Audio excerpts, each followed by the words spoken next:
नमस्कार. पार्थ मराठा वधूवर सूचक केंद्राचे संचालक मी रावसाहेब सोनवणे. आज आपण एक ठाण्यातील मुलाच्या संदर्भात माहिती देत आहे. लातूर जिल्ह्यातील मुलगा आहे आणि मुंबई ठाणे पश्चिम विभाग येथे ते स्थायिक आहे. मुलाचे वडील महानगरपालिकेमध्ये सर्व्हिसला आहे, गव्हर्मेंट सर्वंट आहे. मुलगा इंजिनियर आहे. मुलाला चांगलं पॅकेज आहे आणि मुलाचा जन्म 94चा आहे. 6 फूट उंची आहे. दिसायला मुलगा हँडसम आहे.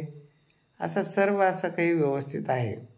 तर ज्यांना असं ठाणे मुंबई पाहिजे त्यांनी 9403 4140 87 या नंबरवर संपर्क करावा.